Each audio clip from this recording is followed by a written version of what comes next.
a empezar con una temática nueva que se llama, digamos, vamos a trabajar con fluidos, ¿sí?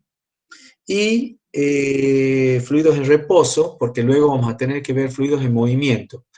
Eh, Obviamente, antes de abordar el tema de fluido, vamos a tener que, como les decía hace un rato, comprender algunas cuestiones básicas, conceptuales, para entender de qué estamos hablando cuando hablamos de fluido, de qué estamos hablando de los esfuerzos que actúan sobre los fluidos, porque eso es lo que después nos va a marcar la dinámica y los conceptos que vamos a trabajar a lo largo de la materia.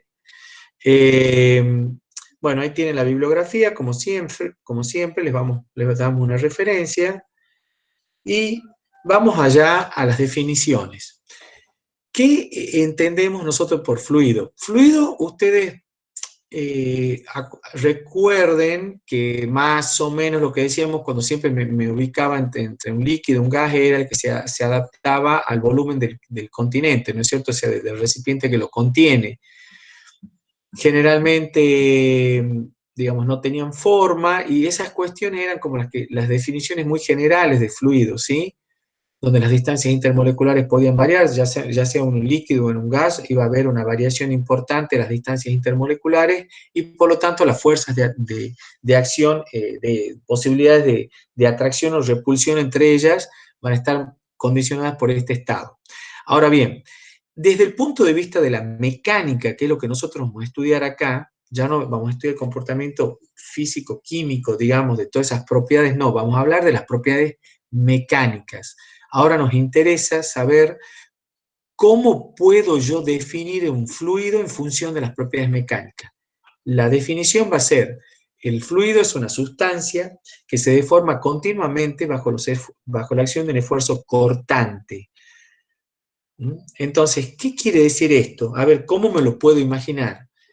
El fluido es un montón de partículas, yo me las podría imaginar como capitas si estuvieran quietos, el fluido si está en reposo, y que si yo le aplico algún nivel de esfuerzo se va a producir una deformación, ¿sí? Si yo le aplico un esfuerzo se deforma. Deformar quiere decir que va a haber un deslizamiento de unas capas sobre otras, de unas moléculas sobre otras. Se deslizan, pero se deslizan siempre y cuando haya un esfuerzo cortante.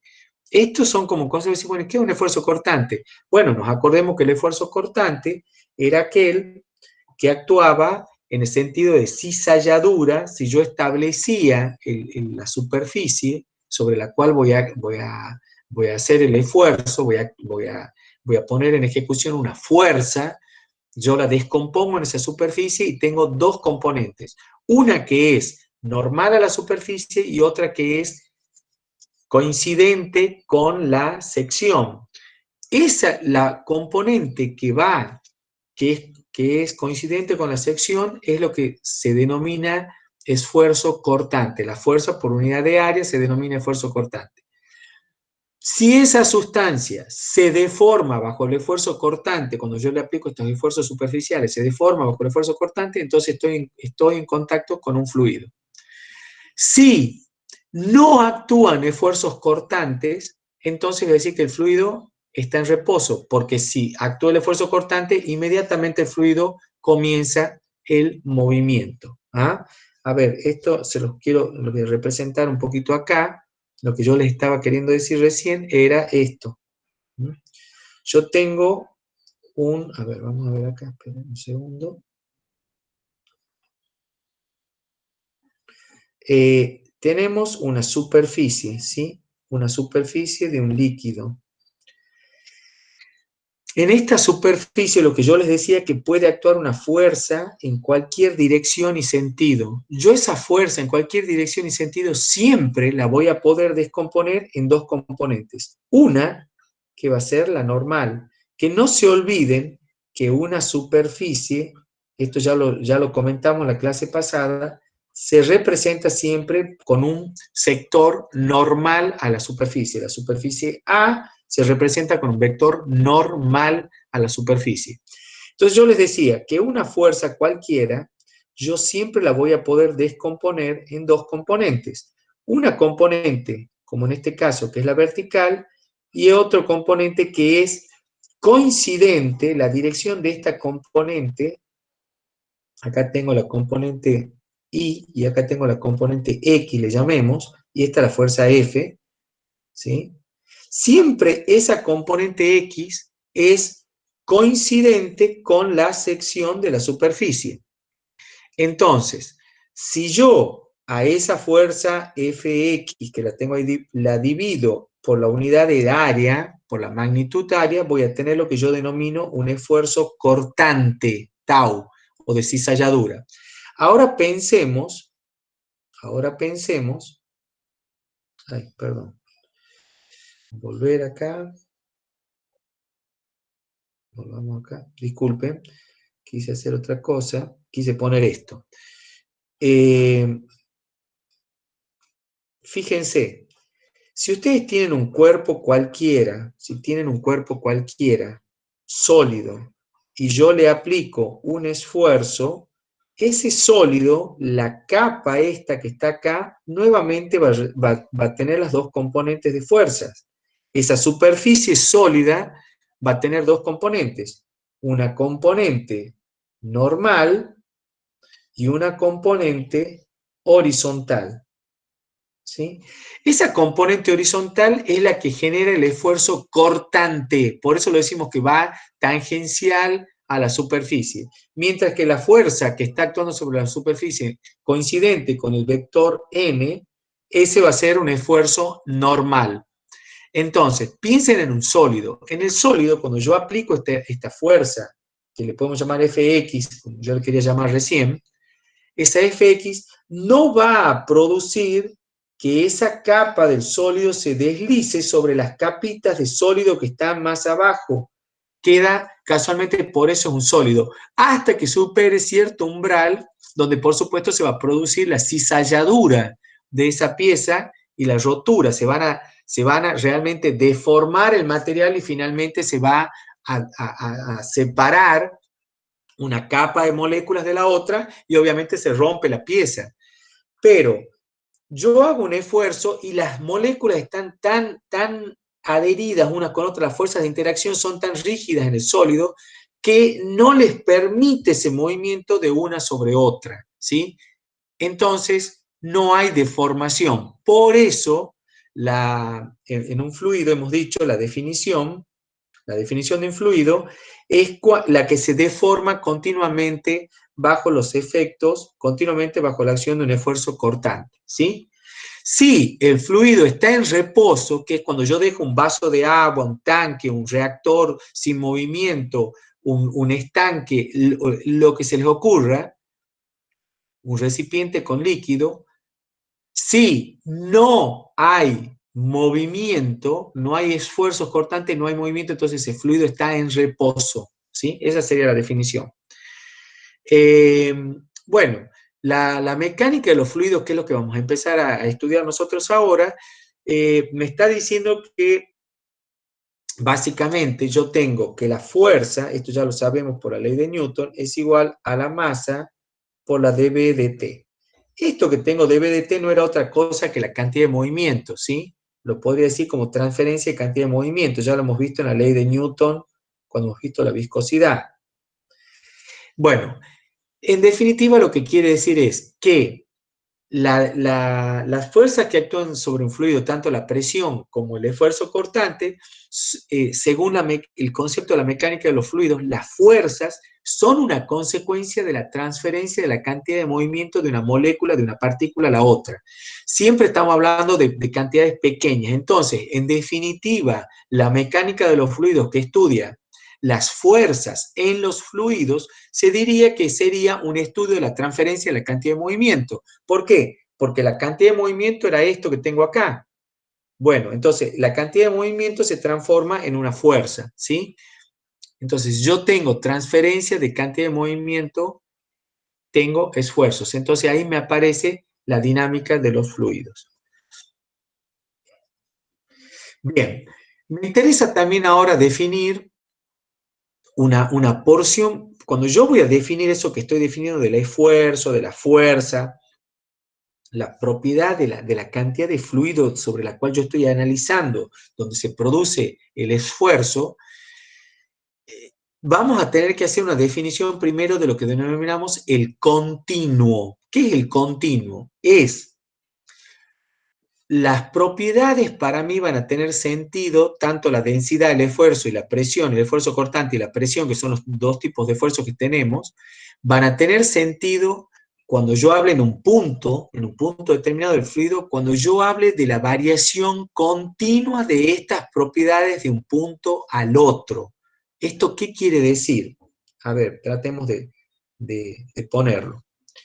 Esto se refiere concretamente a lo siguiente.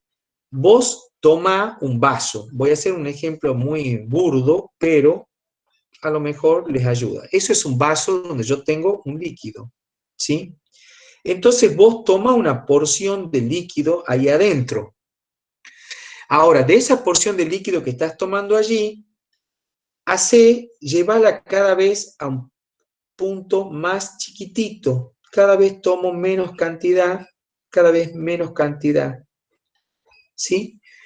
Entonces yo quiero definir cuánto vale la densidad, cuánto vale la presión en un punto determinado dentro de este vaso de líquido, ¿sí? La pregunta es, ¿cuán tan chiquitito es la porción que yo voy a considerar el punto de manera tal que las propiedades de un punto al otro, de este punto al otro punto que tengo acá, al otro punto que tengo acá, la propiedad varíe, por eso les voy diciendo como flechitas, que varíe entre un punto y otro, la propiedad varíe continuamente. Continuamente quiere decir que varía sutilmente y es una función continua. Continua. Bueno, entonces yo tengo que reducir mi ámbito de análisis a un punto tan chiquitito tal que las propiedades que yo pueda analizar entre un punto y otro varíen continuamente. Por eso les he dibujado en este esquemita los distintos cubitos que tenían acá, para que vayan dándose cuenta que a medida que yo me voy a un cubito mucho más chiquitito, ¿sí? Yo voy a tener en ese cubito como cuál es el punto que yo estoy buscando. Si acá tenés una cierta cantidad de moléculas y después tomo un cubito más chiquitito, y este ya tiene 10 moléculas, y este ya tiene 2 moléculas, el cubito yo voy haciendo, mi punto lo voy haciendo cada vez más chiquito, ¿no? Mi punto lo voy haciendo cada vez más chiquito. Entonces, si estos puntos son chiquititos, los que yo voy tomando, ya las posibilidades que las cantidades de moléculas que haya dentro de cada uno de ese punto que estoy considerando, ya no va a ser representativa. Quiere decir que este que tiene 20, en esta fraccioncita que tengo 20, ¿sí? Tiene una cierta densidad. Este que tiene 2 tiene otra densidad. Entonces este tiene una densidad 1 y este tiene una densidad 2. Ya son diferentes. Entonces, ¿hasta cuándo me sirve tomar mi punto? Mi punto me sirve de tomarlo de manera tal que de un punto al otro la variación de la densidad es nula prácticamente o es continua, es muy poco el cambio que tengo de densidad de un punto a otro. ¿Se entendió entonces cómo yo defino el punto? Eso es lo que ves acá en esta diapositiva. Te estoy mostrando que vos tenés el dominio del continuo, se llama, es una fracción de volumen, que es ese delta de B que tenés allí, a partir de donde las propiedades, fíjate que la propiedad que yo estoy representando en este eje es densidad, es variación del delta de M sobre delta de B.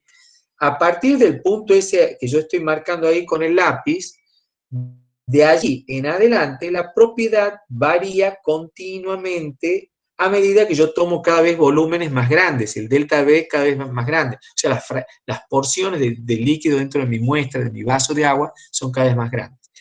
Si yo voy para atrás de eso, no me interesa, para la ingeniería muchísimo menos. Eso, ¿qué me quiere decir esta gráfica que parece un electroencefalograma? En realidad son puntos discontinuos. Quiere decir que para fracciones de volumen dentro de ese vaso que yo le había dicho que iba tomando fracciones, ya la variación entre un punto por ejemplo este de aquí, y el otro de aquí, cuando yo cambié un poquitito de posición en ese tramo, hay grandes variaciones de densidad entre un punto y otro, entonces no es continua la variación, no me sirve. Yo siempre voy a trabajar en el dominio del continuo. Es decir, cuando yo hablo de un punto en el seno de un líquido, voy a hablar de un punto en donde la variación de las propiedades de ese punto al otro va a ser continuo. ¿Cuáles son las propiedades que me interesan ahora? Estamos hablando de mecánica de los fluidos.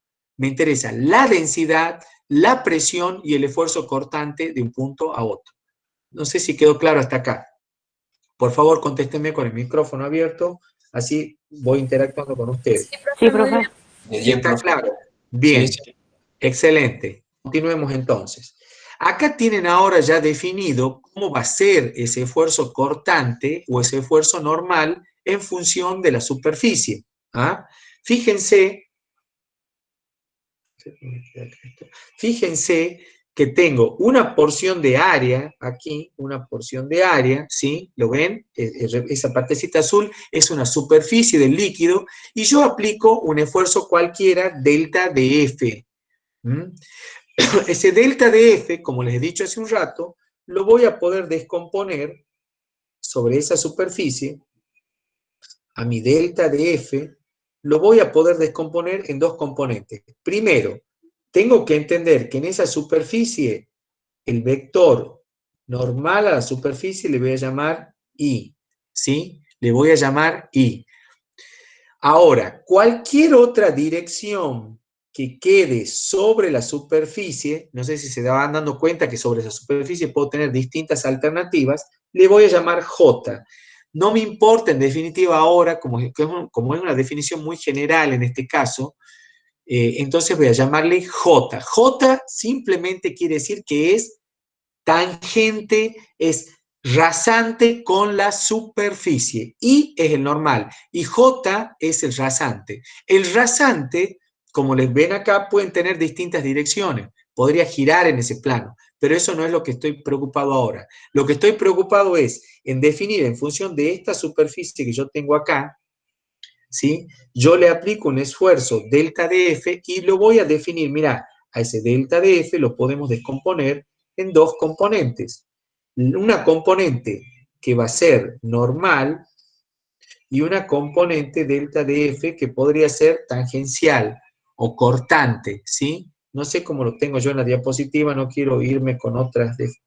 Delta Fs y delta Fn, le he llamado yo. Fs y Fn. Entonces, este es Fs. S porque coincide con la superficie. Bien, la cuestión es que vos vas a definir las dos propiedades mecánicas ahora en la superficie del líquido, la vas a definir como delta de Fn dividido en el delta de S, que es la superficie. Y eso lo vamos a llamar entonces ahora sigma, que es el esfuerzo normal. Y a tau, que es el esfuerzo cortante, le voy a llamar delta de Fs sobre delta de S. ¿Queda claro hasta ahí, chicos? Sí, profe. Entonces, lo que vamos a hacer ahora, como esa superficie es grande, lo que yo quiero definir es un punto. Por lo tanto, si tengo que hacer un punto, ¿qué tendría que tomar? A ver, ¿quién me contesta? ¿A dónde tendría que hacerlo coincidir esa superficie? ¿Llevarla cómo? ¿Cuál sería la operación de cálculo que nos ayuda para ir a algo chiquitito? ¿Tomo el qué? Diferenciales de áreas. El diferencial. Eso que llamamos diferencial es lo que yo voy a llamar el límite. ¿Te suena eso? Voy a tomar el límite cuando delta de S tienda a cuánto. Y ahí es la pregunta. ¿A cuánto? ¿A cero? No. Voy a tender a qué valor. Al valor ese que yo decía de volumen, ¿se acuerdan que la superficie del volumen, de ese punto a partir de donde yo ya tengo el continuo? Por eso, fíjense acá, cómo tomo delta de A tiende a ese delta de A, ¿lo ven ahí? Que no es cero, es justamente el área, ¿cuál? Es el área donde yo tengo el volumen del continuo. ¿Estamos de acuerdo? Por eso no pongo cero. ¿Se entendió? Sí, profe. Entonces, lo único que me quedaría ahora comprender es, bueno, muy bien, usted tiene entonces que tau, usted me ha definido que hay un sigma, volvamos acá, ¿qué hice?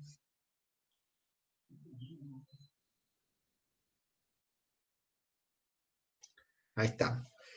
Sigma, usted me dijo, profesor, que era el esfuerzo normal, delta Fn, cuando esto tiene, y sobre delta de S, pero cuando esto tendía el límite, cuando delta de S tendía a delta S, una cosa chiquitita.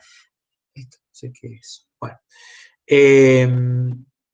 usted me ha dicho eso, muy bien. Ahora, la pregunta es, ¿cómo se llamaba la superficie donde yo estaba actuando? I. Entonces le voy a llamar I. ¿Se entiende por qué le puse ese I? Porque está actuando en la superficie I. ¿En qué dirección está actuando el esfuerzo N? En la dirección I.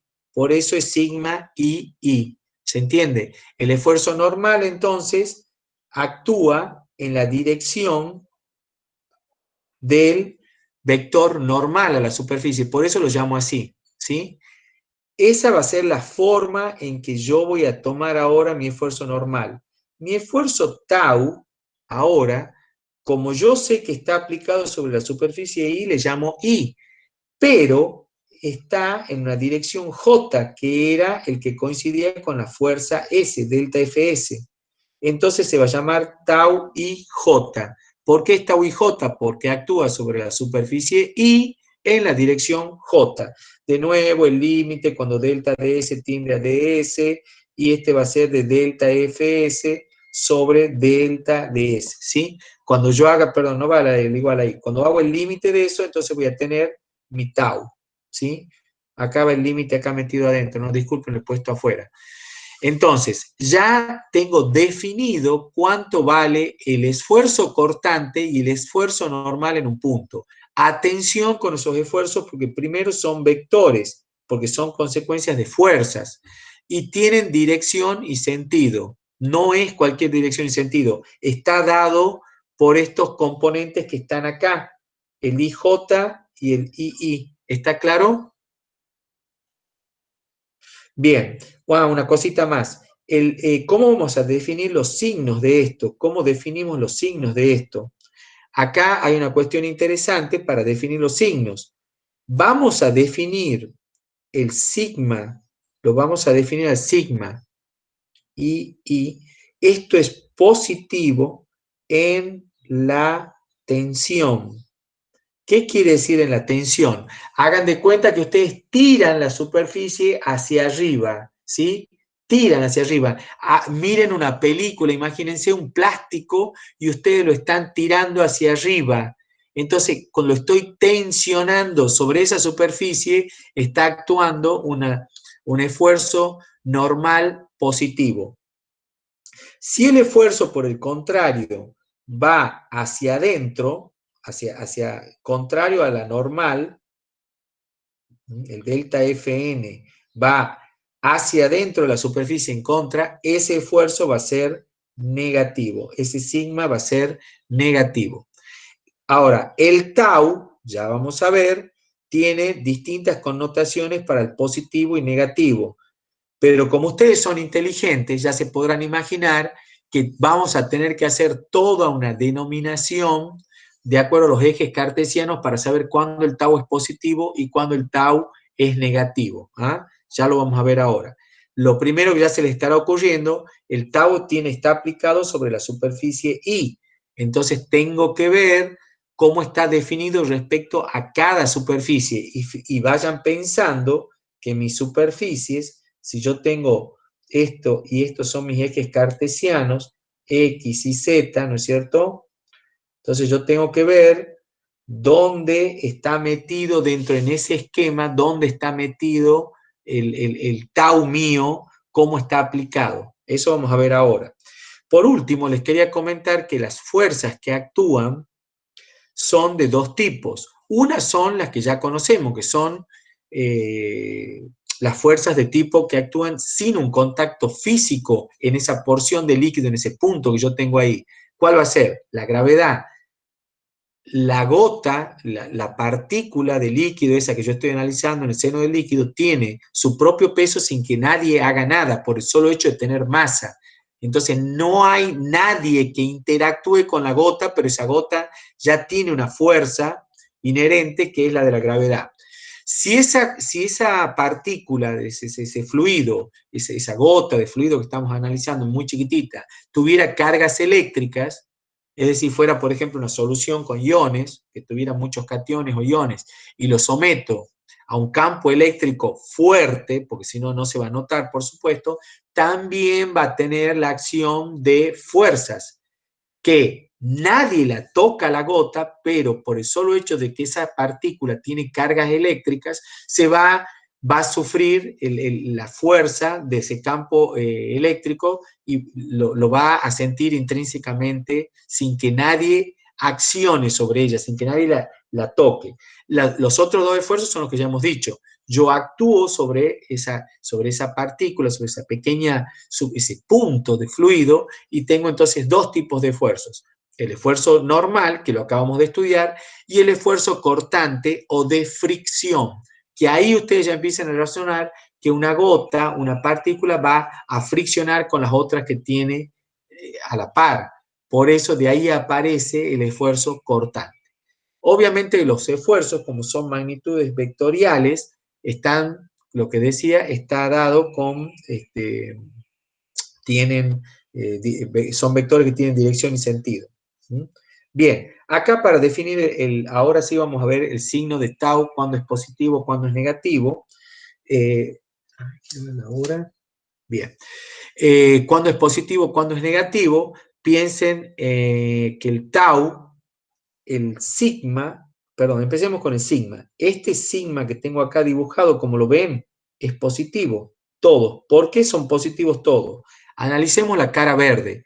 La cara verde tiene su vector normal así, porque la cara verde es la cara Z, ¿lo ven? Coincide con el eje Z. Y si el esfuerzo, la flechita celeste, está yendo hacia arriba, está yendo en tensión, por lo tanto es positivo. Fíjense acá la cara esta oscura, la cara esta que es azul o gris, no sé qué color la están viendo ustedes, esa cara es la cara I. Y en esa cara I, el esfuerzo sigma, ahí tal cual lo veo, es positivo. Por último, la cara amarilla, que es la que tenemos acá adelante, es la cara X. ¿Por qué es la cara X? Porque está coincidiendo con el vector, es normal, al vector X, y sabemos que el vector superficie es normal. Y como ven ustedes ahí, el sigma coincide con la dirección de la superficie, por lo tanto, todos estos sigmas que tienen ustedes escrito ahí, sigma XX, sigma II y sigma ZZ, en este esquema son todos positivos. ¿Está claro? Ahora veamos qué pasa con el tau. ¿Hasta acá está claro esto, chicos? ¿Está claro? Sí, profe. Sí, bien. Veamos ahora qué pasa con el tau. El tau lo tengo en la cara verde, lo voy a analizar, en la cara verde, en la cara verde. Este es mi vector que yo había dicho era Z. El tau ZX, ¿por qué es este el tau ZX? Porque está aplicado sobre la superficie Z en la dirección X, ¿lo ven? Ese tau, ¿cómo es según su criterio en signo? ¿Positivo o negativo? Positivo. Exacto, porque está coincidiendo con lo que yo he definido con mis ejes. ¿Se entiende? Eso no quiere decir que no pueda haber un tau negativo. ¿Sí? Si fuera para allá, sería negativo. ¿Se entiende? Sí, profe.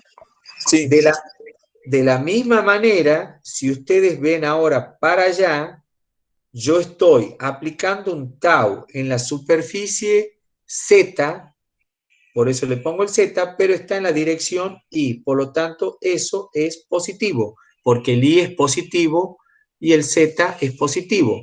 Estoy aplicándolo sobre la superficie Z positivo. ¿Lo entienden? Sí.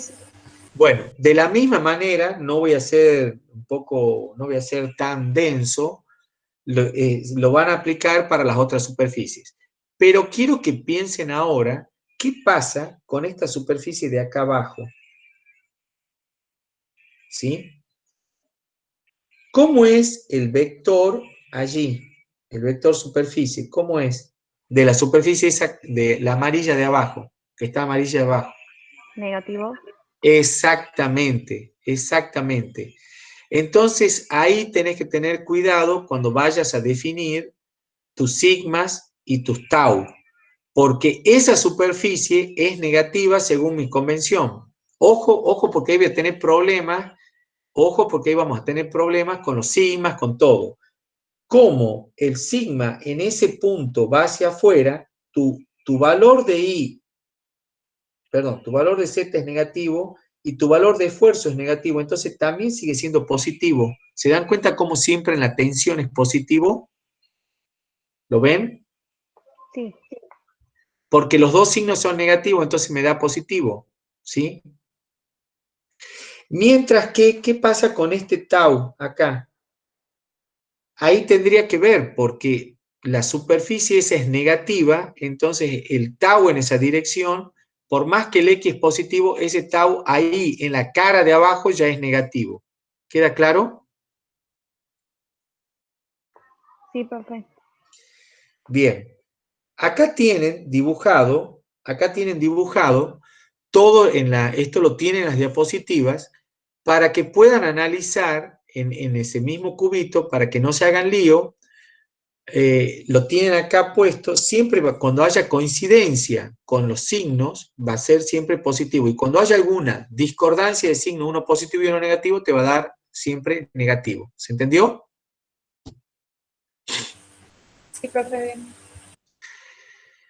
Lo que tienen representado abajo es la vista en planta, o sea, por ejemplo, la cara que ustedes están viendo, esto digo para que lo entiendan cómo están representados los de abajo y sepan cuándo es positivo, negativo, etc. Lo que están viendo allí en la parte de abajo es, supongamos el verde es la mirada desde acá arriba, ¿se entiende? Yo estoy viendo desde acá arriba, ¿sí? Entonces yo miro y observo lo que tengo acá. ¿Mm? Entonces, ¿qué es lo que tenés allí? Lo que tengo allí es, viendo desde arriba, vería el eje XY, que es lo que vos tenés puesto ahí, y tenés las caritas amarillas y verde y azules, que son las que estabas viendo acá, coincidiendo los bordes, azul y amarillo, y estás viendo cómo el tau es positivo en cada una de las cuestiones que está puesta acá, ¿sí? Entonces, todas estas flechitas que tenés puesta acá, tau XY, tau IX, tau XY, tau IX, son todos los tau positivos y como ven, van dando vuelta, no son iguales, son opuestos el IX con el X, el IX con el IX acá, de este lado y de este lado, y el XY y el XY de este lado y de este lado son positivos, pero son distintas direcciones para que sean positivos, porque esas caras son distintas, ¿sí? La cara azul esta es distinta a la cara opuesta a esta de acá. Esta tiene el vector Y positivo y esta cara tiene el vector Y negativo, ¿se entiende? Entonces, para que el tau sea positivo acá, tengo que ver que mi dirección coincida, sea la negativa de X, no voy a venir para acá. Si esto es negativo, tiene que ir para allá atrás. Entonces, ese tau es el positivo. ¿Se entiende lo que digo? Sí, profe. Bien. Sí, sí. Pasemos ahora a hablar un poquitito de la presión. Esto es un detalle que como es bastante frecuente, nosotros utilizamos manómetros todo el tiempo, simplemente les quiero presentar un concepto que ya ustedes lo manejan muy bien, pero que nunca viene mal hacer un repaso, ¿no es cierto? Nunca nos olvidemos que la presión, que yo tomo siempre como referencia, es lo que yo denomino presión manométrica, ¿sí? Y esa presión manométrica siempre está tomada como referencia a la presión atmosférica en el lugar donde la estoy midiendo. Pero siempre lo que yo mido es la presión manométrica. Yo tengo manómetros, no tengo instrumentos de medición que me midan la presión absoluta. Entonces yo siempre, en todo fluido dinámica, ustedes van a trabajar absolutamente en todos los problemas con la presión absoluta, con esta. Es decir, yo voy a tener que sumarle a la presión manométrica la presión atmosférica. ¿Está claro? Cuando yo tenga una presión en un recipiente o en un recinto determinado haga vacío, lo que yo denomino vacío, también lo voy a medir con un instrumento que se llama vacuómetro o manómetro, también se les dice manómetro, que miden presiones, y la gente habla de presiones negativas. Sabemos que ese es un concepto erróneo físicamente, no existe la presión negativa. Recuerden que la presión mínima absoluta es 0, ¿no? Ahí está marcado, es 0 la presión absoluta, la mínima, no es negativa. Simplemente el negativo quiere decir que estoy con una presión menor que la presión atmosférica, ¿sí? Entonces, este valor, que es lo que me mide el manómetro, le voy a tener que restar a la presión atmosférica ese valor para saber realmente cuál es mi presión absoluta, porque yo siempre voy a trabajar, repito, siempre vamos a trabajar con la presión absoluta, ¿sí? Con presión absoluta. Siempre vamos a trabajar con presión absoluta. No la presión manométrica, ¿sí? Siempre, a partir de ahora, tengan en cuenta que ustedes, cada vez que hablamos de la presión en el seno de un fluido, estamos hablando de la presión absoluta. Bueno, hecho esto, creo que no, acuérdense las unidades de las presiones, cuando era ATE, cuando era ATA, cuando era CIA, cuando era PSI o PSIA. ¿Se acuerdan de eso también, chicos? ¿Está claro eso? No hace falta que lo repasemos, ¿no es cierto? No sé cómo lo vienen viendo, si en termodinámica o en balance. ¿Dónde vienen viendo esto de la PSI, PSIA, presión efectiva, presión manométrica, la nomenclatura? ¿Cómo están usando?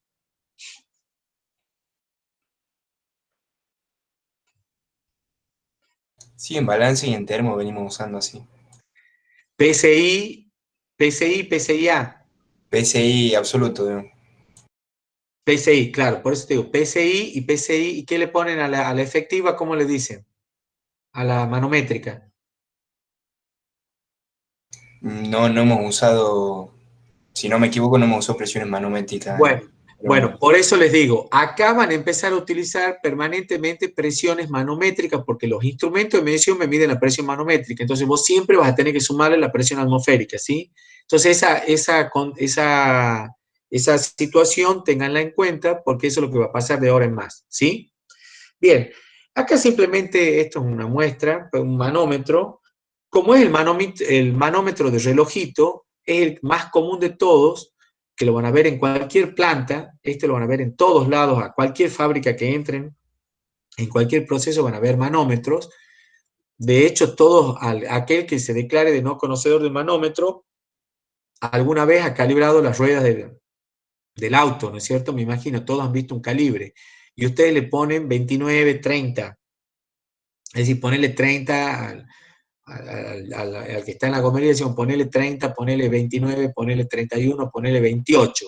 ¿28 qué? ¿Qué le está poniendo? ¿Cuáles son las unidades que estamos utilizando ahí para calibrar la goma de un auto? Manométrica. Sí, pero No ¿qué? son test. ¿Pero qué son? Bar. No, Libra. PSI. son PSI. Son PSI, libra. Acuérdense que PSI era pound square inch, ¿sí? O sea, tenemos libras por pulgada cuadrada, ¿sí? Son las unidades inglesas que han quedado ya metidas, ¿sí? De los hermanitos del norte. Bueno, entonces, sigamos con esto. Ustedes van a tener manómetros por todos lados y van a tener manómetros en PSI, en bar, en milímetros de agua, en milímetros de mercurio. Tienen 1.000.000 de unidades que saber manejarse con presiones como ingeniero. Ustedes tienen que tener así, eso metido en la cabeza. Bar, kilopascal, hectopascal, pascales, PSI, como les decía, milímetros de agua, metros, columnas de agua, también se utiliza mucho. Son todas unidades que ustedes van a tener, todo el tiempo van a estar utilizando. Pero, lo más importante es que estoy midiendo presión manométrica, ¿sí? Yo le tengo que sumar la presión atmosférica para saber la presión que realmente tiene ese fluido adentro, ¿sí? Porque esa presión que tiene el fluido adentro es la que actúa sobre las cañerías, sobre los recipientes, y está asociado, por supuesto, entonces a la resistencia de materiales. Bueno, ¿cómo funciona el burdón? Que es este relojito, muy simple. Acá abajo, esto está roscado, esto va roscado a la cañería o a donde yo quiero medir, y ahí tiene, ahí abajo chiquitito, ven, esto que sería un tubito, que es por donde va a ingresar. Obviamente que eso es un acople que está hermético para que no produzca pérdidas, por supuesto, pero eso que está ahí chiquitito acá arriba es lo que está representado acá abajo, que en definitiva es un huequito por donde entra el fluido, ¿sí? Y llena todo este espacio que tienen acá, lo llenan. Ese espacio se llena y por efecto de la presión, como eso es como una herradura, se abre, es como un resorte, se abre. Cuanto más grande la presión, mayor va a ser la basculación que va a tener este resorte, se va a abrir cada vez más, y ese movimiento con un sistema de pivot que tiene acá, actúa sobre estas palanquitas con un engranaje que me termina engranando con una agujita que me lee. Entonces, transformo en una escala lineal, porque esto es una escala lineal, ¿sí? No es logarítmica ni nada de eso, el esfuerzo con que esto se abre, con que se va produciendo, lo traduzco en una escala lineal con la agujita esta que va leyendo acá. Este es un videito que les muestra cómo funciona ese manómetro, ¿sí? Lo tienen allí. No sé si lo llegarán a distinguir bien, pero está bueno saber el funcionamiento de un manómetro, porque lo vamos a utilizar permanentemente. ¿Mm?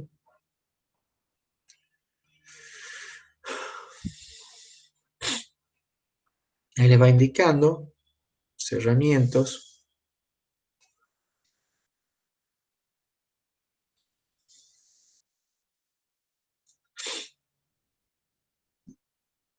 Fíjense cómo se va llenando de fluido y el fluido lo desplaza al sistema este de palancas que tiene allí, y eso hace que mueva al dial, ¿sí? Al punterito lo va moviendo, ¿sí? Que está engranado con la palanquita del otro. Cuando se va el fluido, cuando sale, vuelve a su posición original la palanquita y vuelve la aguja hacia abajo.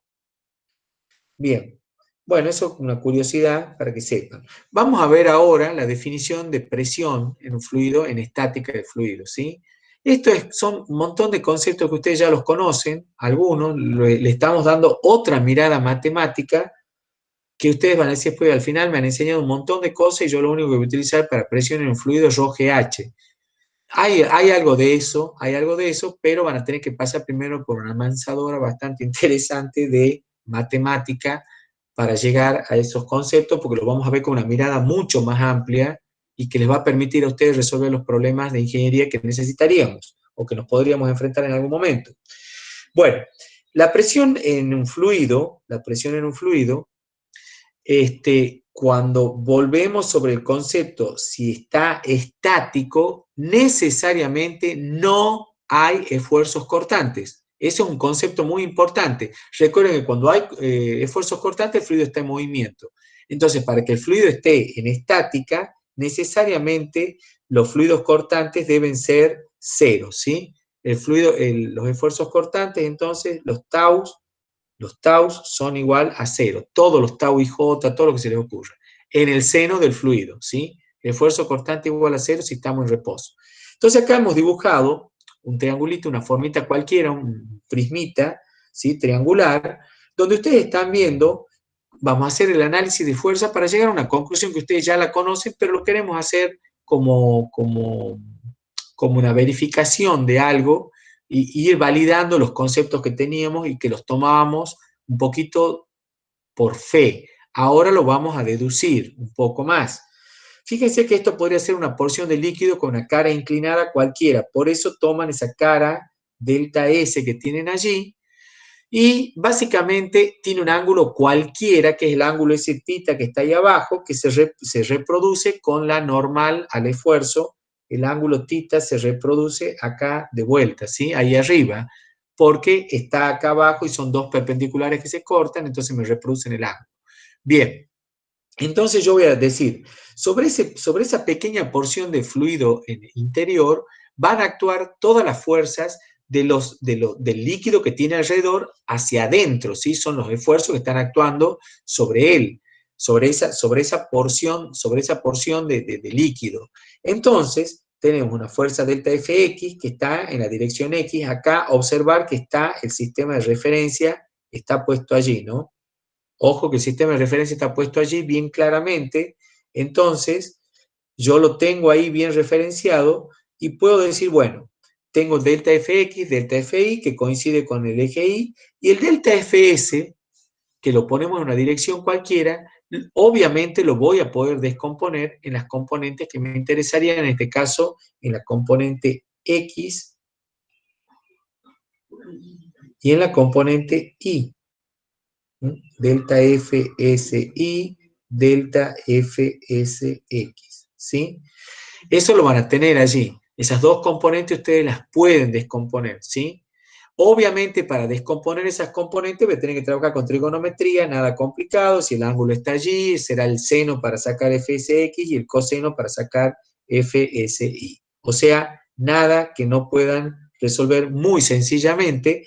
Y lo único que les invito yo acá, que hagamos un razonamiento muy rápido, porque no quiero detenerme tanto en la demostración, que esta les queda escrita, que si el cuerpo está en reposo, necesariamente las fuerzas deben valer 0. Eso es la primera conclusión que yo tengo que trabajar, ¿no es cierto? No hay movimiento, la sumatoria de las fuerzas sobre la partícula, sobre ese elemento de volumen, deben ser igual a 0. Porque si hubiera una fuerza resultante, necesariamente va a haber un MdV, ¿sí? Si hay un MdV, ya tengo transferencia de cantidad de movimiento y esfuerzos cortantes. O sea, una cosa siempre me lleva a la otra. Si no hay esfuerzos cortantes, no puede haber fuerzas resultantes sobre esa partícula, ¿sí? El peso del elemento, no tengo ningún drama, fíjense que es la masa, es ρ por B, G. Ρ por B es la masa, y la masa es el volumen, que el volumen es esto, que es un paralelepípedo dividido en dos, ¿sí? Es un paralelepípedo triangular, lado por lado por lado, dividido en dos. Entonces ya tengo el volumen del paralelepípedo, tengo la densidad y la gravedad me da el peso de ese elemento. La sumatoria, como la sumatoria de fuerza debe ser igual a 0 y tengo componentes, lo voy a trabajar con componentes X e Y es lo que tienen escrito acá. En X les va a quedar delta Fx y delta Fsx, que fíjense que el signo va para allá, por lo tanto es negativo, es lo que les estoy escribiendo ahí en la gráfica. No sé si lo pueden ver. Recordando que el seno de ese ángulo es delta I sobre delta X, lo reemplazo y ya me queda esta ecuacioncita que tengo allí que le estoy recuadrando. Ahora bien, lo que vamos a hacer es dividir todo de manera tal que me quede delta Fx sobre el área sobre la que está actuando. Entonces, si yo quiero eso, lo que necesito es que delta Fx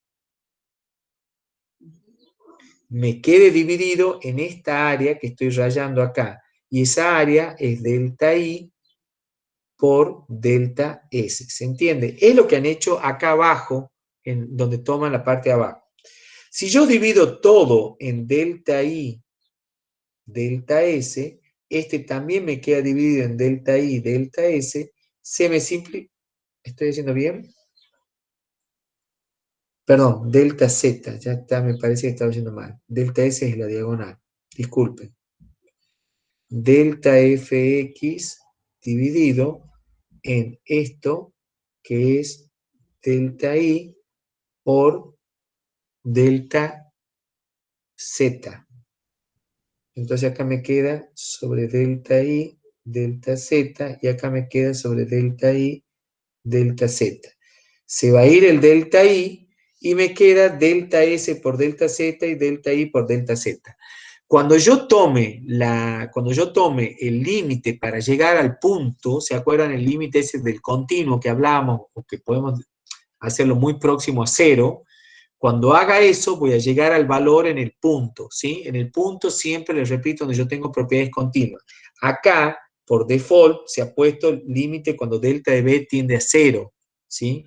Pero, en realidad, recuerden que ese delta de cero es un poquitito mañoso, porque en realidad estamos hablando del continuo, pero a eso se refiere. Cuando el delta de B, S, tienda a ese delta de B del continuo, o delta a cero, delta de B, pucha, digo. Yo por escribir una cosa escribo otra. Cuando delta de B tienda a cero, que era lo mismo que ese delta, ¿se acuerdan que habíamos llamado así?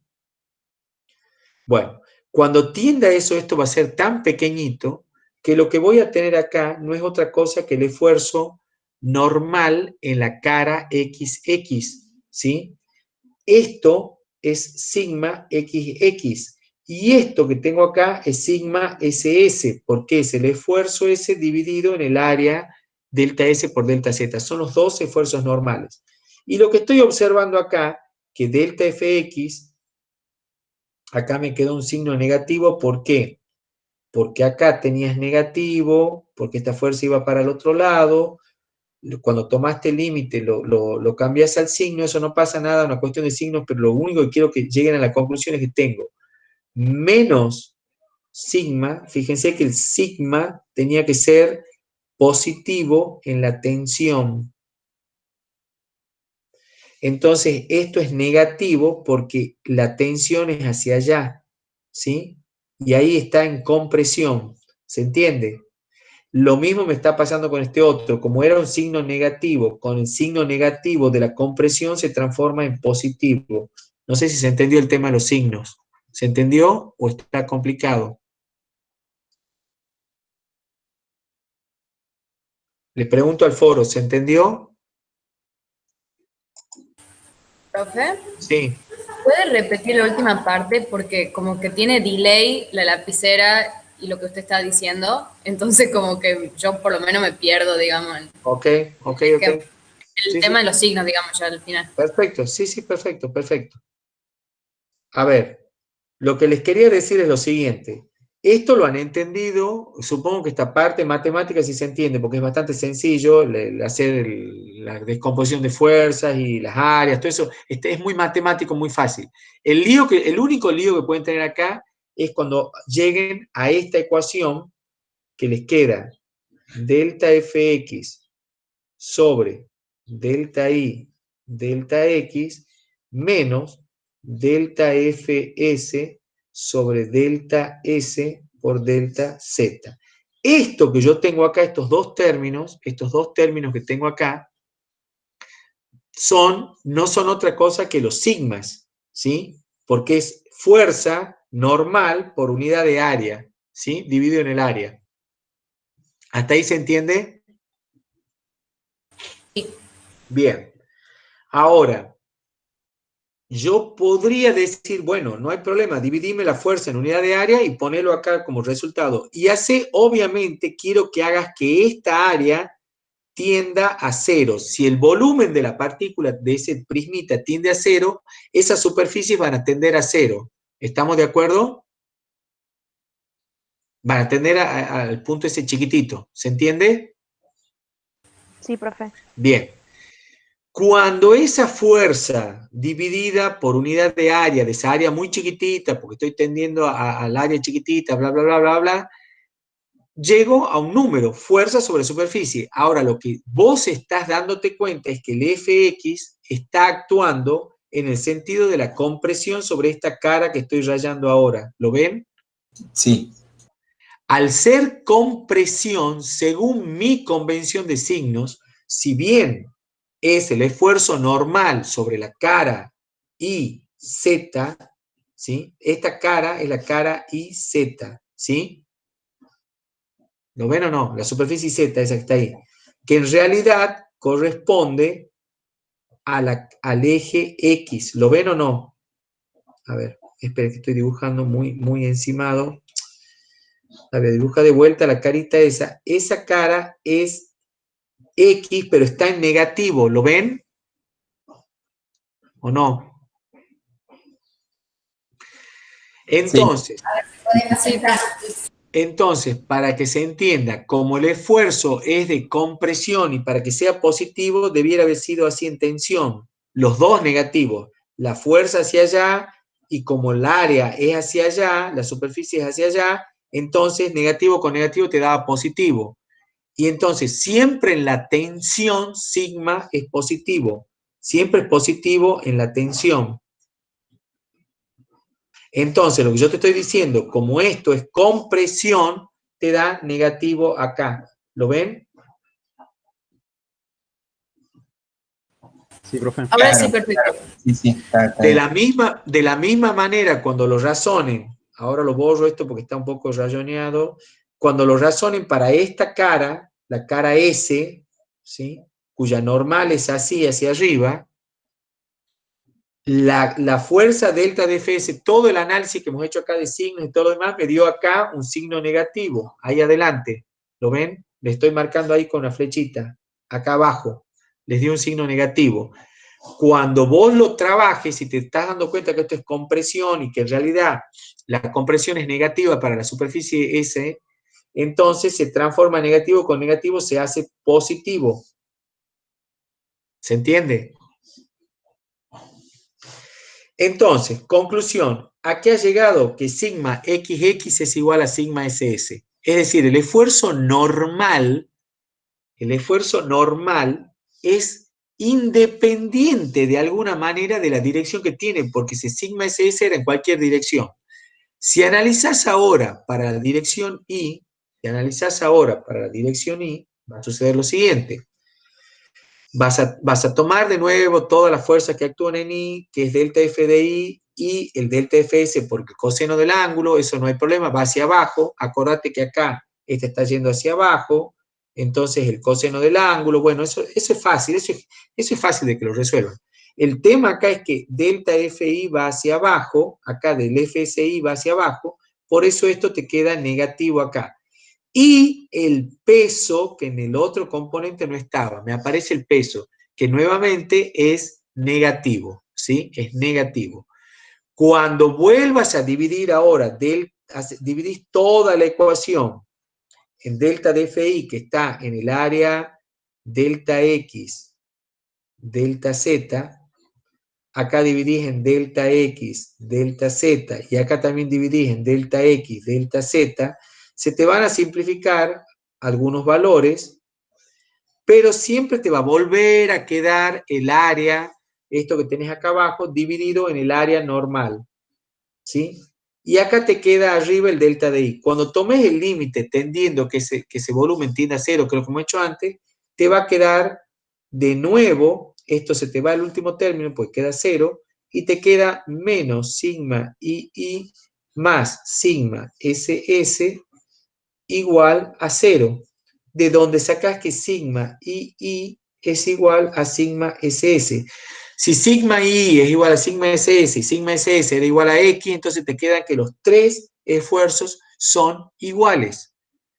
Con lo cual, llegamos a una conclusión que en el punto, en el seno de un fluido, independientemente, fíjense que hemos tomado una forma de un prisma para tomar una forma arbitraria cualquiera, un ángulo cualquiera, independientemente del ángulo que tenga ese prismita, siempre los esfuerzos normales son iguales y por lo tanto se va a tratar una magnitud escalar, que va a ser la presión, ¿sí?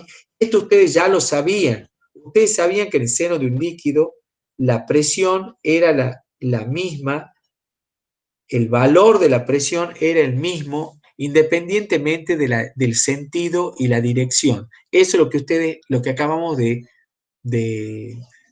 comprobar con esto que hemos hecho recién, ¿sí? Bien, cuando el fluido está en movimiento se puede tomar como un valor promedio de todos los esfuerzos cortantes, que en definitiva no nos hagamos grandes dramas. Siempre la presión en el seno del fluido vale lo mismo. Y listo. Bien, ahora vamos a pasar y la clase la voy a dejar a la 1, vamos a terminar para que no se les haga tan tarde. Vamos a hablar un poquitito de cálculo, porque en realidad lo que vamos a necesitar nosotros ahora, ustedes habían aprendido a calcular la presión en un punto, decían, mira, la presión en un punto, si esto es un tanque y yo tengo una altura H, o sea, la presión en este punto vale ρGH, eso ya lo conocían ustedes, ¿sí? A ρGH. Bien, ok, decís, bueno, ahora no nos interesa la presión en un punto particularmente, nos interesa la presión cómo varía de un punto a otro. Esa es la diferencia que tenemos ahora, ¿sí? Cómo varía de un punto a otro. Para eso vamos a utilizar nuestra herramienta de cálculo, que ya la conocemos, que es lo que analiza una función, cómo varía de un punto a otro. Mi función ahora es la función presión.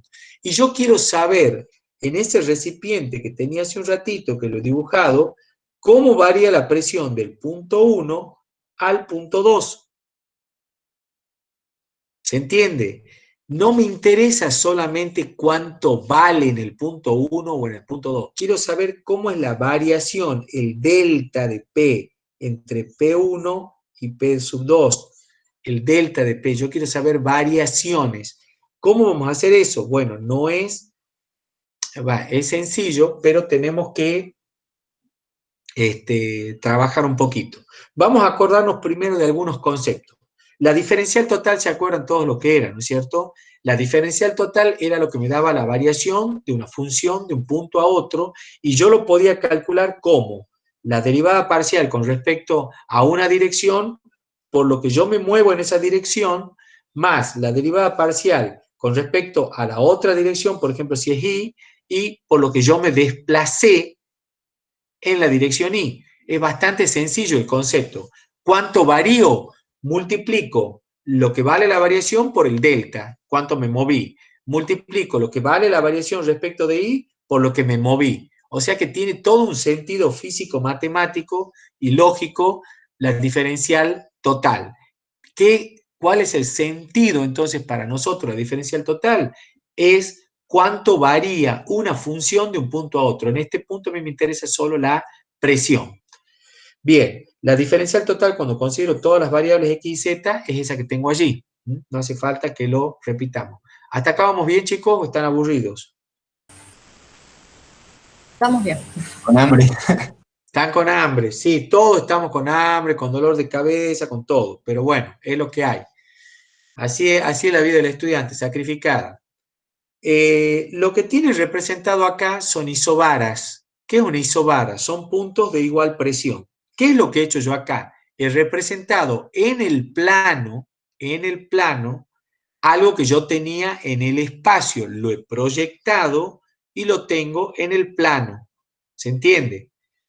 Entonces, según mis coordenadas y X que tengo acá, ¿sí? Según mis coordenadas y X, yo puedo entrar y ver los puntos que tengo. Ustedes están viendo acá que tienen curvas, ¿sí? Curvas, donde en realidad lo que yo determiné es, ¿se acuerdan de cálculo de esta función o no se acuerdan? Yo voy a cálculo, no espero que se acuerden. ¿Se acuerdan cuando hacían este tipo de función? ¿Sí? Y lo que hacíamos era, para un punto determinado, yo cortaba y proyectaba acá abajo, ¿sí? ¿Se entiende? ¿Se entiende? Sí. Sí, profe. Lo que vos tomabas, todos los puntos que yo tengo representados en estas isobaras que tengo acá son los puntos que tienen igual presión, ¿sí? Entonces, vos acá has puesto en el plano los puntos que tienen igual presión, ¿sí? Es como si hubieras cortado, he dicho, todos los puntos que tienen. No sé si llegan a leer, yo apenas puedo leer, pero capaz que acá leo 1008, si no sé si leo mal. A ver, le pongamos algo para los amigos. Sí, dice 1008, profe, creo. Bueno, a ver, le pongamos por los amigos colombianos que están acá en Colombia, le pongamos por ahí, debe tener 1008, creo, 1006 creo que dice. No sé, chicos, yo ya no llego a leer, comprendan las limitaciones de mi edad. Entonces, en definitiva, lo que quiero llegar a que ustedes entiendan es que cada una de estas líneas que estamos viendo acá son puntos que tienen la misma presión. Y eso que está puesto ahí son 1000 y tantos bares, ¿no es cierto? Me están dando, o en milibares, la presión, ¿sí? Ahora bien, lo único que quiero que entiendan de esto, esos son isobaras porque son puntos de igual presión. Entonces yo represento en el plano los puntos que va siguiendo la presión acá en Buenos Aires, la misma que sigue acá en Uruguay, la que sigue en Brasil, y sigue, todos esos puntos tienen la misma presión. ¿Se entendió, no es cierto? Eso está fácil. ¿Sí? Ahora, lo que me interesaría que comprendan ahora es que yo puedo evaluar cómo varía la presión de un punto a otro y cuando yo tengo la máxima variación, y eso es algo que ustedes lo saben también de cálculo, tengo la dirección del gradiente. El gradiente era un vector que me daba la dirección donde yo tenía la máxima variación de una función. Entonces, por ejemplo, en estas curvas, acá la tengo representado ahí en verde, han puesto ven una flecha roja que dice gradiente. Si yo voy de acá para acá, estoy cortando isobaras y estoy yendo por el gradiente. Es la dirección donde yo tengo la máxima variación de presión. ¿Se entiende? Acá tenés otro gradiente. ¿Lo ven? ¿Se dan cuenta por qué lo dibujo allí? En esa dirección, ¿lo van viendo o no? ¿Se comprende el concepto? Sí.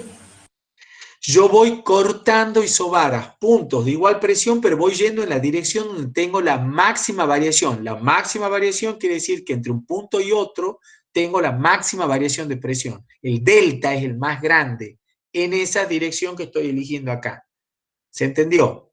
No es una dirección cualquiera. Si yo me hubiera ido para acá, no tengo la máxima variación de presión. ¿Se entiende? Entre un punto y otro. Lo estoy observando que viene hacia abajo cortando isobaras. Bueno, eso era gradiente. Derivada parcial ya saben lo que era, no hace falta que digan que era lo que variaba una función respecto de una variable manteniendo las otras constantes. Y la derivada direccional esa sí es una derivada un poco particular, creo que la han visto, sí, no es que creo, sé que la han visto, no sé si recuerdan, que era cuánto variaba la función en una dirección cualquiera, ya no es en X o en Y, es en una dirección cualquiera, por ejemplo, de S. Y dice, ¿cómo es para calcular la derivada direccional? Mirá, la función varía en una dirección cualquiera, en una dirección S cualquiera, a ver, es que acá tengo que representar bien, si no, no van a entender nada. La dirección, a ver,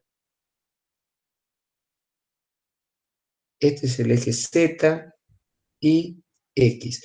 Si vos tomás una dirección S cualquiera, ¿sí? Esa dirección S es una dirección S cualquiera, ¿sí?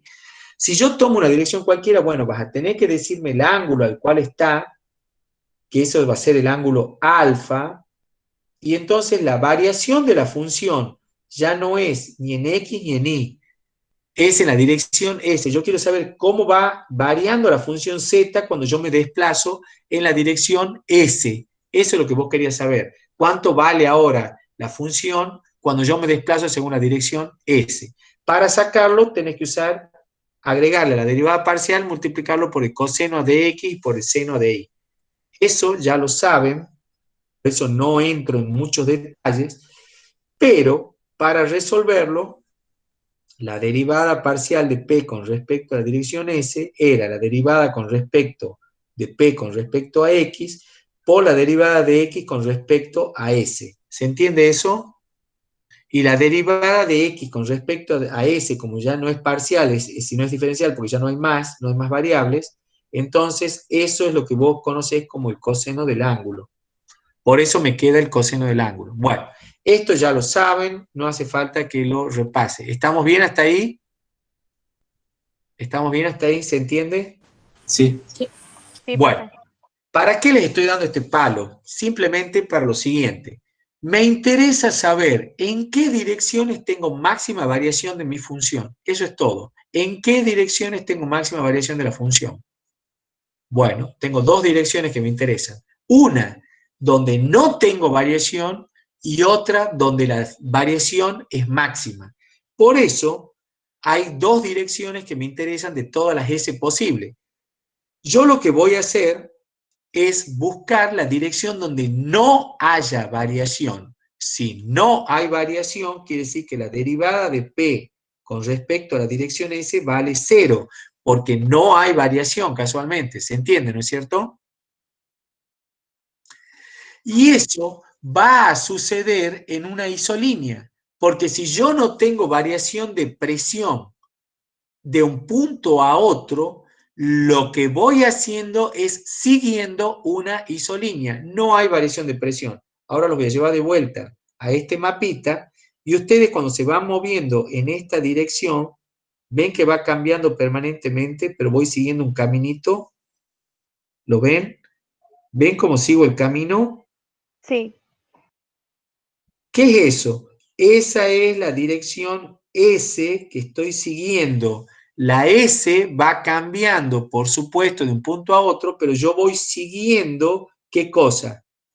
El dP igual a 0. O sea, todos esos puntos a la larga, ¿qué tienen? La presión es constante. ¿Se entendió, no es cierto? sí, Sí, sí, sí. Bien, entonces, yo les decía, a mí me interesaban dos direcciones. Una, donde no tengo variación de presión. Y eso es lo que yo denomino una isolínea. Y el otro es saber donde la variación de dP con respecto a la dirección sea máxima, sea un máximo. ¿Y cómo analizamos un máximo, chicos?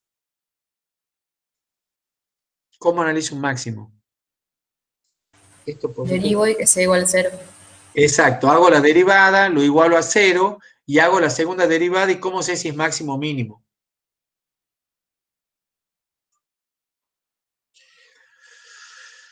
No me hagan que pregunte porque ahí me pongo bravo. A ver, Azul está.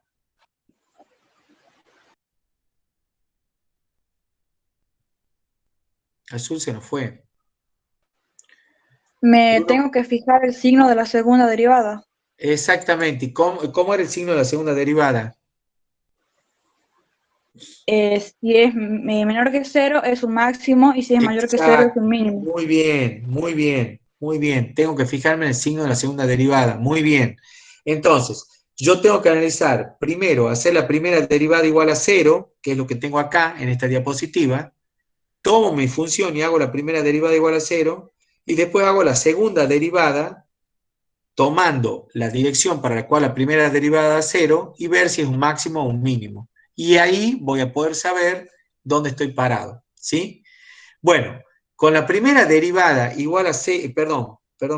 Acá les quiero significar algo. Si hacía el dP de S igual a 0, yo iba a tener la dirección a lo largo de la cual tengo una isolínea, porque la presión era constante, ¿se acuerdan?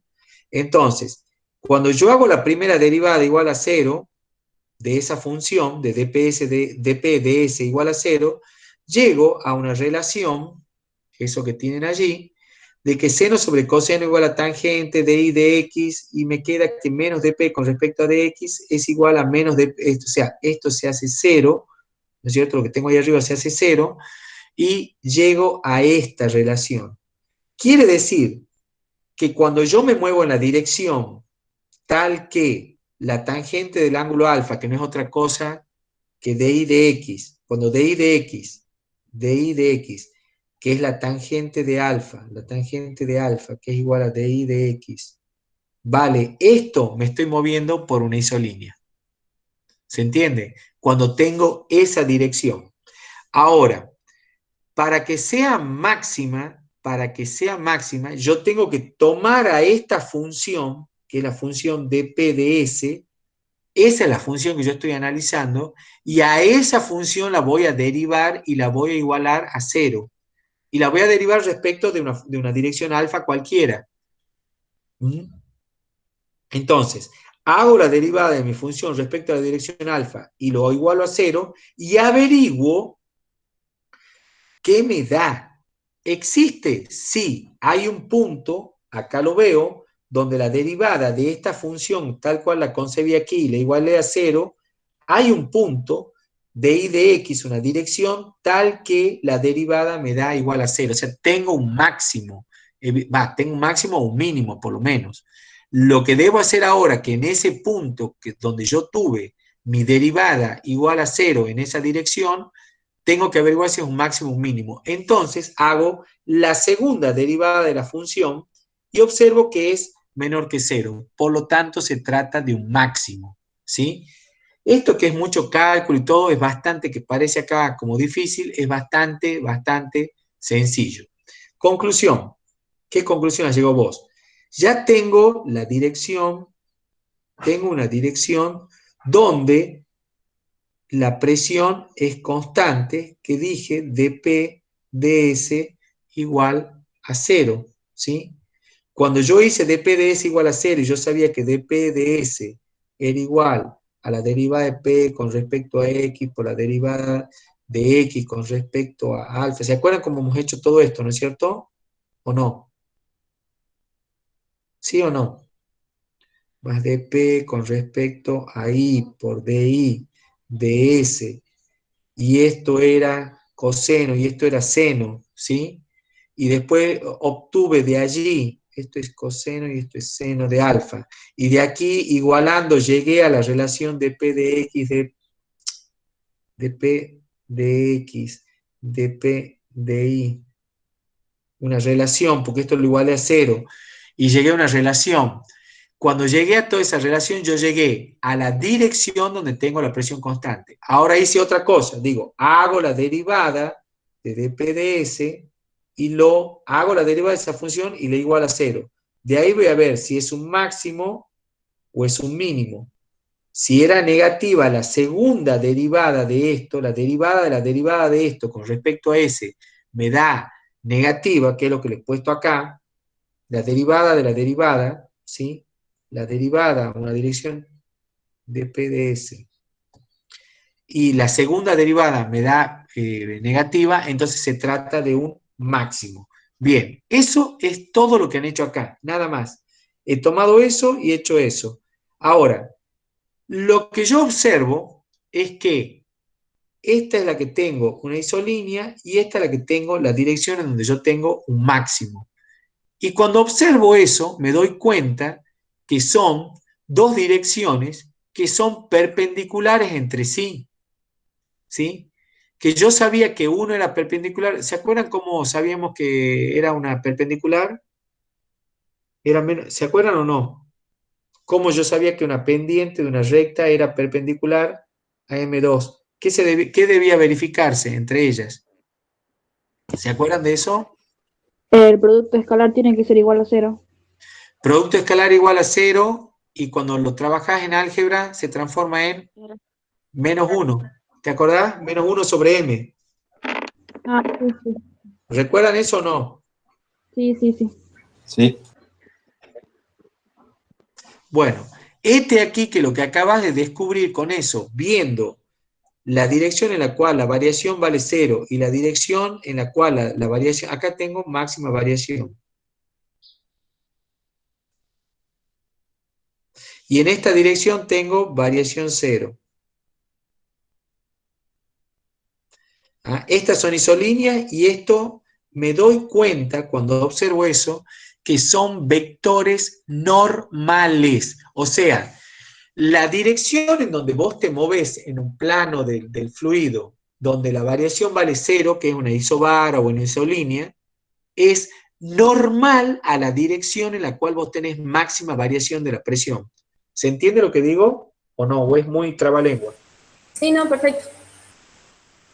Entonces, esto que lo pueden trabajar un poquitito más y no tengo ganas de trabajarlo por la hora y el hambre que tenemos, no es que no tengo ganas, me refiero a que lo tienen hecho y es cálculo, es álgebra, digamos, no tiene ningún sentido.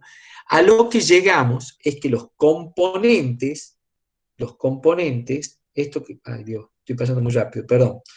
Los componentes esos para llegar a la variación máxima me van a dar, cuando lo desarrollen un poquitito, que no son otra cosa que cuando llegan a la variación van a llegar a que son los del gradiente,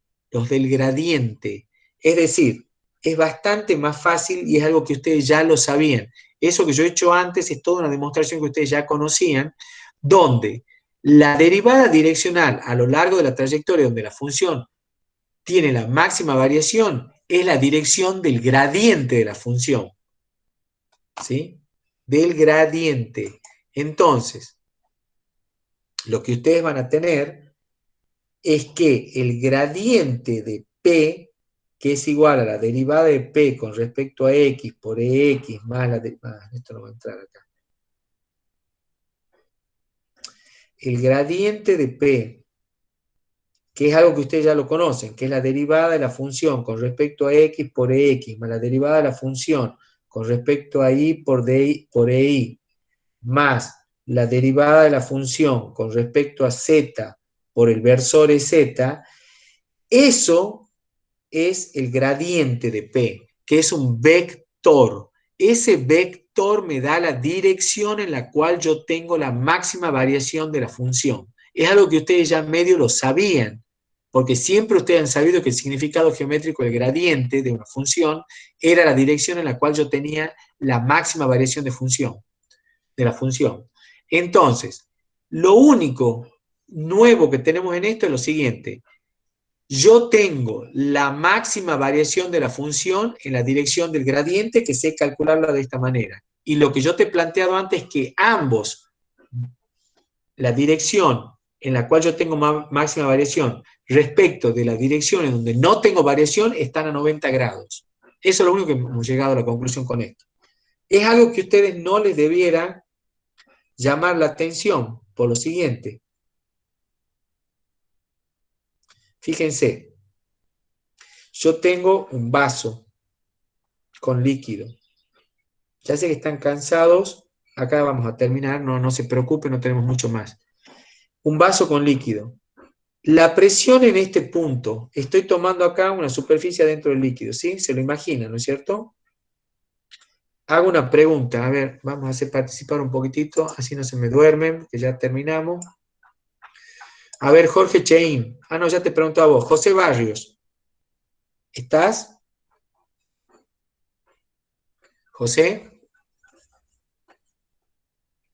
Juan Ignacio Gutiérrez, ¿está? Está José. A ver, José, decime. La presión en este punto que tenés acá, ¿sí? ¿Me escuchás? José. Bien. No. A ver, Juan Manuel Díaz, ¿está? Profe, Sí, ok, Juan Manuel. A ver, la presión en este punto que te he dibujado ahí, con respecto a este punto que está acá, ¿cómo crees que es? Algo que vos ya sabías. espere que no estoy viendo la pantalla.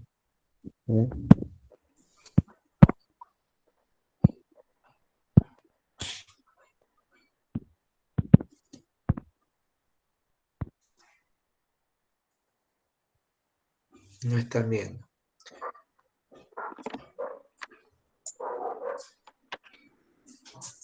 Florencia.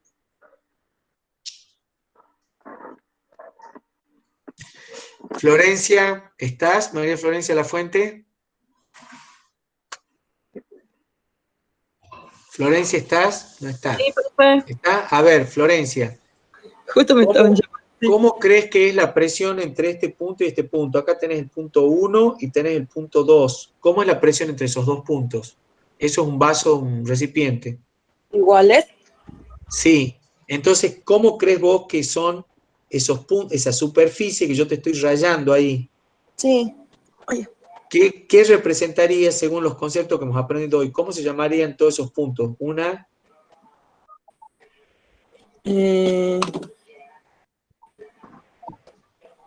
Estoy escribiendo de a poquito. Unas isobaras. Isobaras, exactamente, muy bien. ¿Por qué? Porque son todos puntos que están en la misma presión, ¿se entendió? Sí. Perfecto.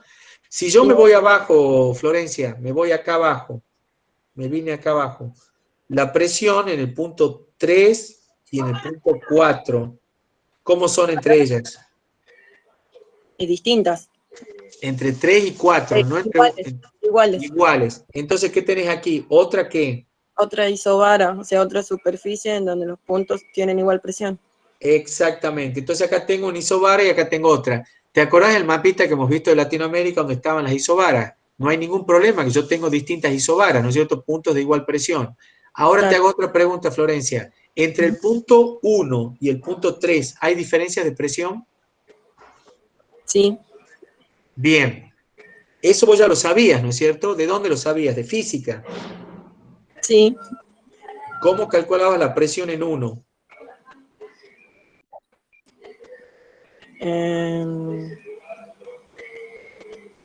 Acá te voy a dar la presión en el punto 3. Rho por G por H. Sí, ahí te he dado las referencias. ¿Cuánto vale Rho por G por H1, no es cierto? Claro. Y en el punto 3, Sería Rho por G por H3. bien, eso es lo que vos sabías ya antes de física, ¿no es cierto? Ahora vamos a ver, vamos a deducir esa misma ecuación con más complejidad. Ahora, te voy a hacer otra pregunta. Esa es la forma de calcular y toda la presión en 3 y 4 vale lo mismo y toda la presión de los que están en los puntos de la isobara vale lo mismo. Ahora, lo que hemos explicado hace un ratito era que la dirección en la cual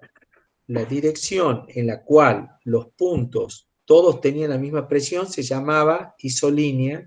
Sí. Y decía, isolínea o isobara, y decía que esa isolínea era normal, te lo estoy escribiendo, quiere decir que está perpendicular al gradiente. ¿Estamos de acuerdo con eso o no? Sí. Bien. Entonces, ¿cómo va a ser el gradiente acá, en este caso?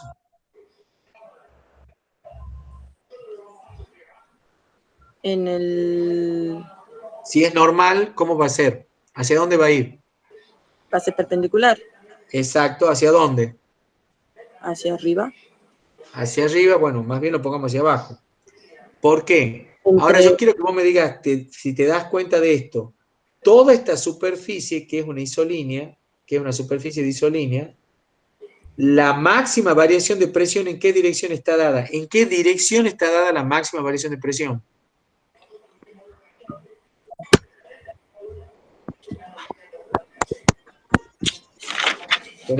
¿Qué dirección? Me la acabas de dibujar. La acabo de dibujar. En dirección de la normal.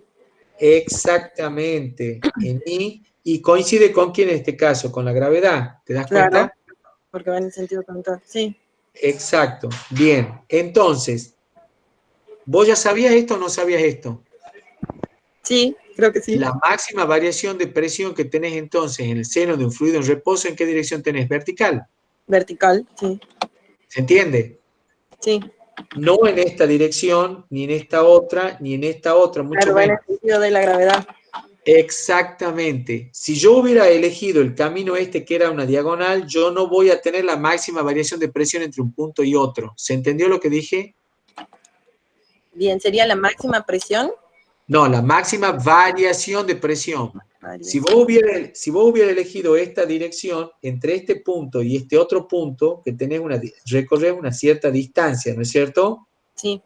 Y entre este punto, si venís en vertical y recorres la misma distancia, tenés más variación así que así. ¿Se entiende? Sí. A eso se refiere. Entonces, en esta dirección tenés máxima variación de presión. ¿En qué dirección es entonces? La del gradiente. La dirección del gradiente. ¿Sí? ¿Estamos de acuerdo? Sí, profe. Entonces, básicamente lo único hasta donde queríamos llegar ahora, porque esto ya se les hace muy largo, si no,